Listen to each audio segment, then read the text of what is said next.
Francisco Olvera es el presidente del Partido Revolucionario Institucional, el PRI, en la Ciudad de México. Fue gobernador del estado de Hidalgo de abril 2011 a septiembre de 2016. Es licenciado en Derecho por la Universidad Autónoma del Estado de Hidalgo y cuenta con una maestría en Administración Pública por el TEC de Monterrey y la Universidad del Valle de México.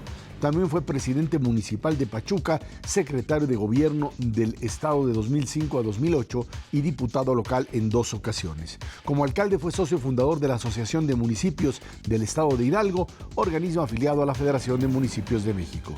En 1995 se desempeñó como director del Archivo General de Notarías y antes director de Catastro en la entidad.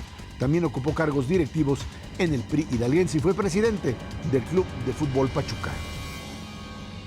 Francisco Olvera, gracias por estar aquí con nosotros en línea directa. Francisco, ¿cómo llegas al mundo de la política desde además posiciones que has ocupado, desde la propia gubernatura ya en Hidalgo, hasta lo que representa hoy la Ciudad de México, dirigirla desde la perspectiva priista? Ezra, muy buenas noches y gracias por esta oportunidad de platicar en este programa. Ante esta pregunta yo te comentaría que desde muy joven siempre incursioné en cuestiones o actividades de carácter político, si en la vida estudiantil así se les puede llamar.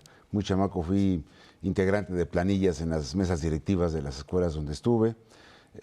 Ya como estudiante de la Escuela de Derecho de la Universidad Autónoma del Estado de Hidalgo, fui presidente del Instituto de Ciencias Sociales, más tarde presidente de la Federación de Estudiantes Universitarios. De ahí salgo, brinco a hacer trabajos de partido y también tuve una labor que para mí con el tiempo me marcó, sin yo pretenderlo. Llegué a ser a los 24 años director de Catastro del Gobierno del Estado. Y digo me marcó porque esto fue la base para que después me pudiera yo hacer corredor público. Pero en el Inter hice cualquier cantidad de trabajos de partido, tuve responsabilidades como representante popular al ser diputado, tuve varios espacios en el partido en el estado de Hidalgo y esto me permitió tener una experiencia tal que en conjunto me permitieron reunir las características para poder con el tiempo efectivamente aspirar a ser gobernador de mi estado, cargo del que me siento orgulloso y que fue el más importante en mi vida. ¿Cómo es que finalmente se da esta transición después de que terminas la gobernatura? ¿Por qué entras a dirigir el PRI en la Ciudad de México? Se dan algunos cambios en un PRI que sabemos, desde 1997, donde pierden en la primera elección que se da aquí en la Ciudad de México, entonces Distrito Federal. ¿Qué es lo que le pasó al PRI? ¿Por qué no vuelve a reconstruirse? ¿Y cuál sería el encargo que tú tienes ahí? Esto se deriva de una primera actividad personal. Cuando termino el encargo, yo resuelvo con mi familia venirme a vivir a la Ciudad de México. Porque creo que es sano y también es cumplir con una condición institucional, dejar el espacio, dejar el estado donde has gobernado para que quien viene a suceder no estorbarlo, vaya, tenga toda la libertad y no haya sombras de ningún lado. Yo tengo aquí prácticamente año y medio de estar en la Ciudad de México, de conocerla, de vivir en ella. La correduría pública la pasé de Hidalgo a la Ciudad de México, ya tengo aquí mi oficina. Y estamos trabajando aquí, jamás dejé de tener contacto con mucha gente, entre otros Miquel Arriola, de quien gozo de su amistad. Y cuando él sale de candidato, me acerco para ver en qué se le apoyaba, él me acepta, me incorpora a su campaña y circunstancialmente es cuando se da el cambio de Erubiel, mi amigo y compañero el doctor Erubiel Ávila, que estaba a cargo de la Ciudad de México, lo llaman al comité de la campaña federal y me invitan entonces a hacerme cargo de la Ciudad de México. Efectivamente es un instituto político local que ha estado desarticulado, porque yo te diría que ha estado muy limitado el partido, pero priistas en la Ciudad de México hay muchos, hay miles, porque históricamente para hacer política nacional había que pasar por la Ciudad de México. Entonces aquí la mayor parte de políticos del país se fueron arraigando, dejaron raíces. Entonces hay mucho priista, mucho priismo en la ciudad, pero que no ha estado armonizado en un comité. Efectivamente, antes de las elecciones de 1997 viene una desbandada, cuando se crea primero el Frente Democrático dentro del partido, que después sale a ser la base para fundar el PRD. Mucha de la estructura territorial que tenía el partido se va al PRD. Y el partido no alcanza a rehacer una estructura territorial cuando se viene el primer proceso electoral en donde se pierde, gana el PRD, y a partir de ahí viene una política de carácter clientelar de parte del PRD que coopta estructuras sociales, coopta a la gente de menos recursos, reparte cualquier cantidad de dinero en programas sociales y mantiene una clientela que le alcanza o le había alcanzado hasta estas fechas para ganar el triunfo, hecho que esperamos revertir en las próximas elecciones. Ahí la pregunta es, ¿qué le pasó al PRI desde ese momento? ¿No tuvo capacidad de reorganizarse? ¿Hubo pleitos internos? ¿Se quedó una parte de un priismo que simplemente no era capaz de volver a aprender? Se generó un círculo vicioso. Como el partido, desde la primera elección en la que participamos aquí, no dio muy buenos resultados, el CEN le dejó de dar atención. Y como el CEN no le pone atención al PRI de la Ciudad de México, pues no daba resultados. Y pequeños grupos son los que se quedaron con el trabajo burocrático, administrativo y en las elecciones sacar medianamente a los candidatos. O sea, grupos pequeños son los que se quedaron con la tarea, con la talacha, como vulgarmente decimos. Pero efectivamente no les alcanzaba para poder ser competitivos. Y el CEN les dejó de dar atención. Yo creo que ahora, con la presencia de un candidato serio y formal como Mikel Arriola, se rompe este círculo vicioso. Estaríamos pensando rápidamente en lo que podría llamar una reconstrucción de base del PRI en la Ciudad de México. Sí, efectivamente, son varias áreas en las que estamos trabajando en este momento, pensando en el corto tiempo que hay para la jornada electoral. O sea, no hay mucho tiempo para hacer varias cosas. Claro. A mí me encantaría, porque soy un hombre de partido, si yo me definiría como político, ¿qué soy? Soy un hombre de partido, tengo militando aquí desde 1981 y conozco todas las épocas, todas las aristas del partido, creo que las conozco. Desde luego cada territorio es diferente, pero también cada elección, aunque estés en un solo territorio, también cada elección es distinta. Entonces, nuestro papel es primero apuntalar la estructura electoral que vendrá a asegurarnos tener representantes ante las mesas directivas de casilla, que es algo fundamental, claro, porque aquí hay cualquier manipuleo precisamente en las mesas directivas de casilla. Tener representantes para nosotros es algo estratégico. Ahorita seguimos platicando de esto. Estamos platicando con Francisco Olvera aquí en Línea Directa.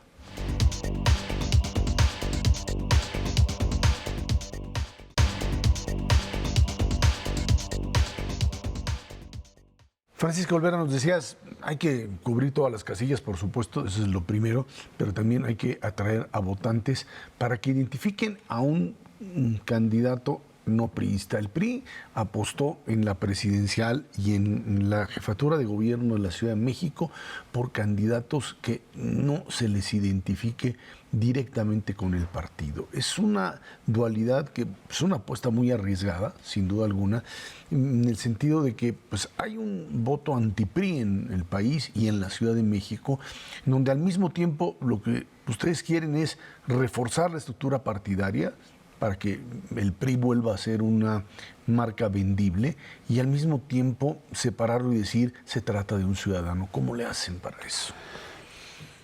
Esto viene de los primeros análisis al sondear cómo se comporta hoy en día el electorado. Y podemos definir simplemente que el voto duro está ahí de cada partido, pero que el voto indeciso hoy en día es mayor en todo el país y sobre todo en la Ciudad de México, es mucho mayor que la suma del voto duro. Entonces hay un nicho importante de posibles votantes en el voto indeciso. Y es ahí a donde estratégicamente quiere incidir el partido. Entendemos que nuestro voto duro hoy no nos alcanza, sobre todo aquí, pero también sin un partido, sin la plataforma, no pudiéramos competir. De ahí que el partido cambia de estrategia, analiza su situación y opta por un candidato, en ambos casos, en la nacional y en la local, por un candidato ciudadano, candidatos que tengan visión de lo que es un trabajo institucional, de lo que es la historia del país, que asimilen nuestra evolución histórica como partido, pero que también tengan un alto contenido de identidad con la ciudadanía. Esa es la reflexión, que se pretende mantener el voto duro, mantener a nuestras bases, pero también atraer ese voto que hoy cada vez es más indeciso y que está pensando en dos cuestiones fundamentalmente. Este voto se orienta mucho por la persona. Así, desgraciadamente, se han orientado los procesos electorales en los últimos años. Se vota más por la persona que por el partido. Y lo hemos visto en tantos cambios que ha habido en todos lados. La gente o el ciudadano de una elección a otra cambia muy sencillamente de dar el voto. Ya no hay un voto duro fijo. Al optar por los ciudadanos, ofrecemos un candidato con perfiles en ambos casos, limpios, con una trayectoria de formación muy alta, con una hoja de servicios intachable, tanto en resultados como en la pulcritud con la que se han desempeñado en el servicio público.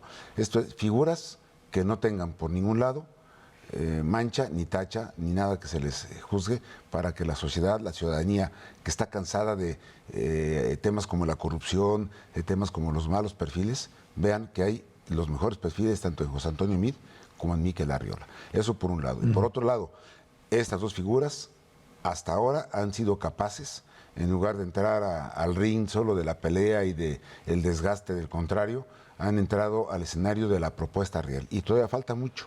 Nosotros creemos que por la experiencia, por la formación que tienen tanto Mikel como José Antonio Meade, en estos días que vienen de silencio, se habrán de terminar de conformar propuestas muy claras con las cuales vamos a convencer a la sociedad.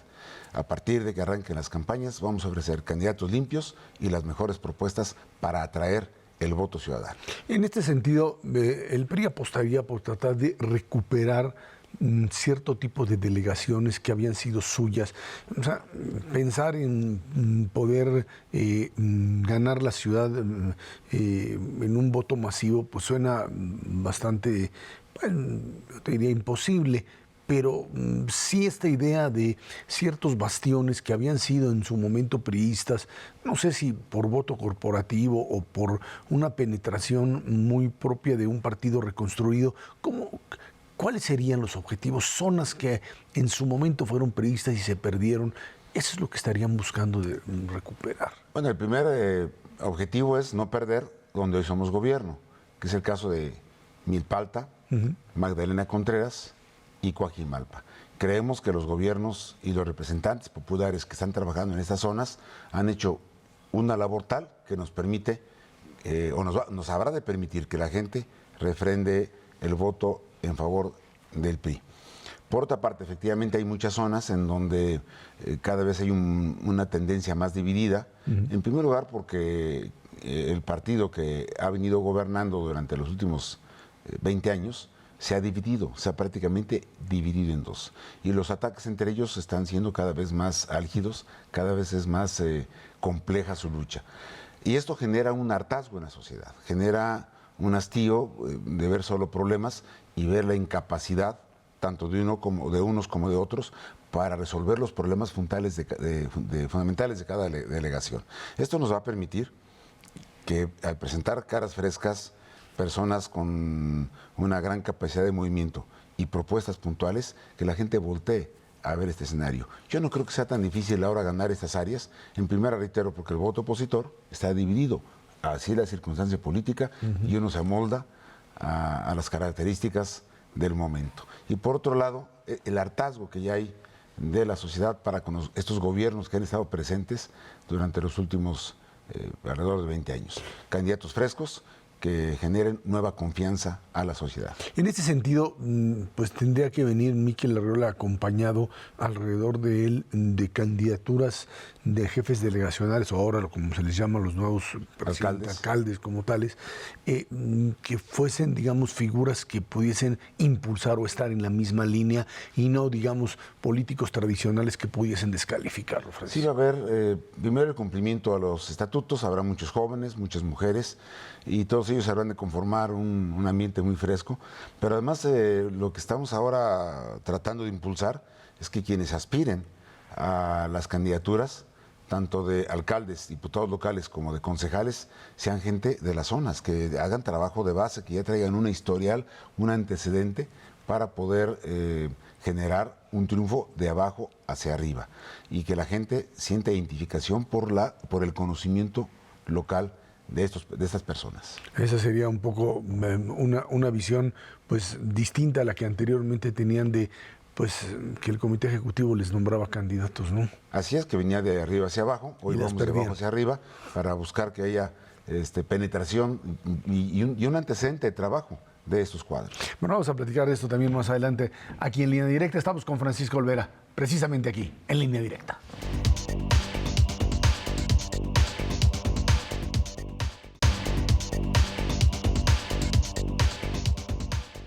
Francisco Olvera, la Ciudad de México, decíamos, está metida en esta dinámica de tres grandes bloques ahora.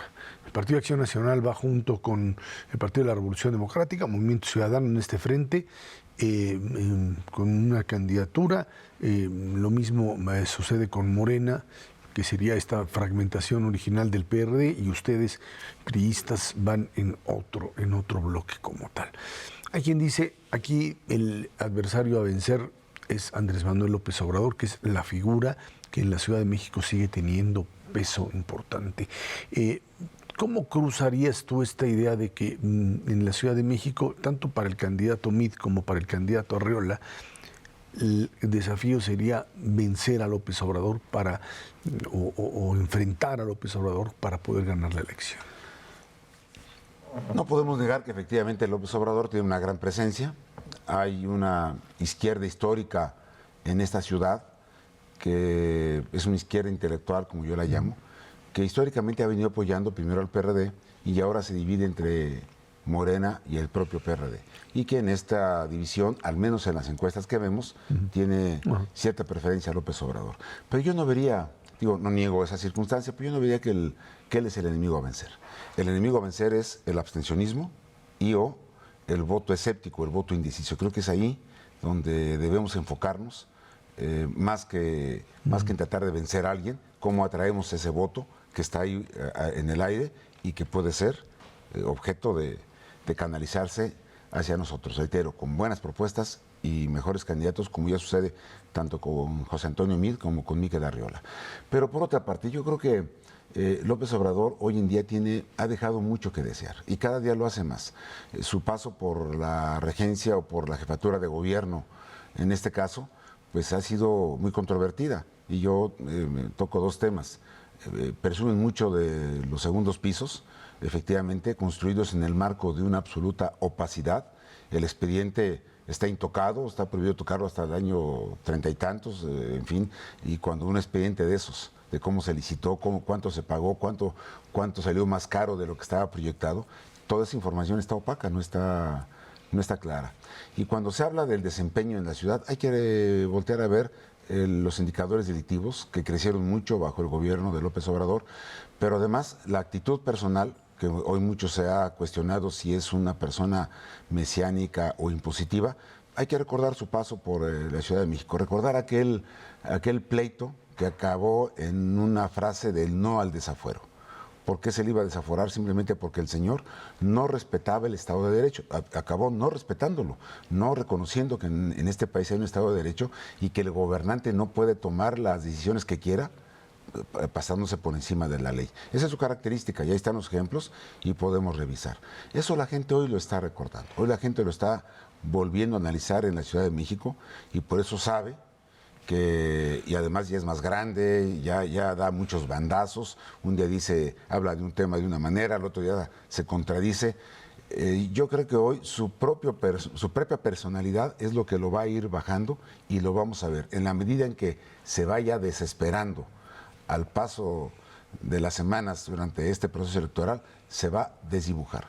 Esto va a permitir que Morena sea menos sólida o al menos que se estanque y que permita que otras fuerzas vayamos por ese voto indeciso. El último ejemplo de su preocupación que tiene la ciudad fue haber traído a Marcelo Ebrard a trabajar a la Ciudad de México, según él, para vigilar el voto. Pero recordemos también cuál es la historia de Marcelo Ebrard. Yo consideraba, no estaba yo al tanto de la información, la habremos de buscar, yo lo tenía considerado en calidad de prófugo, porque si bien es cierto que se habla de que tuvo o que vivió en un autoexilio en Francia, bueno, se fue por las condiciones de justicia en las que se estaba envuelto, sobre todo a través de la línea dorada del metro, en donde hubo una total opacidad en su manejo y que a la fecha, bueno, tiene muchas dificultades esta línea. ¿A qué viene Marcelo Ebrard? Pues precisamente a provocar, a generar el fraude electoral, porque además es un maestro para ello. Si estas cosas, si López Obrador estuviera seguro, todas estas cosas no pasaran. Primera, no está seguro. En segunda, quiere amarrar a través de componendas a las que está convocado Marcelo Ebrard. Por ello yo creo, si nosotros garantizamos, como lo habremos de hacer, que estaremos representados ante las mesas directivas de casilla, vamos a evitar el fraude que pretende generar López Obrador con Marcelo Ebrard aquí en la Ciudad de México. ¿Y cómo le hace el PRI para decir esta cara del priismo es diferente a la de gobernadores que hoy están detenidos? Precisamente por ello, porque están detenidos. Si hubiese la voluntad de esconderlos o de protegerlos, así estuviera. Hay muchos gobernadores detenidos, a más de 2, hay cuando menos 5 o 6 gobernadores detenidos. Del último que se habla, ya se giraron las solicitudes para las extradiciones y además, bueno, hay otros personajes en capilla. O sea, el propio PRI está haciendo, si así habremos de llamarlo, una purga de aquellos elementos que verdaderamente no nos han ayudado, independientemente que falte por ver si son culpables, porque esto no se puede afirmar hasta que un juez no lo determine.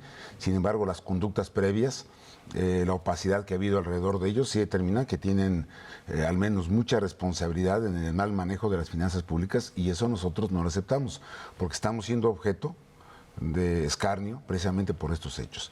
¿Cómo lo hacemos? Con presentar caras nuevas, gente responsable, gente seria, gente que tiene una hoja de vida limpia y pensando en que la justicia debe prevalecer por encima de todo. ¿Optimistas para la elección del 18? Claro, optimistas porque creemos que tenemos las mejores propuestas, tenemos una vocación por conquistar la voluntad de la gente y seguros, muy seguros, tanto del perfil como de lo que significan en el fondo para el país, no solo para el partido, de lo que pueden representar en beneficio del país, propuestas como las que enmarca tanto José Antonio Meade como Mikel Arriola en la Ciudad de México. Francisco Olvera, muchísimas gracias por haber estado aquí con nosotros. Ezra, te agradezco mucho esta oportunidad, estoy a tus órdenes y desde luego dispuesto a platicar contigo. Gracias, muchísimas gracias. Fue Francisco Olvera aquí en Línea Directa.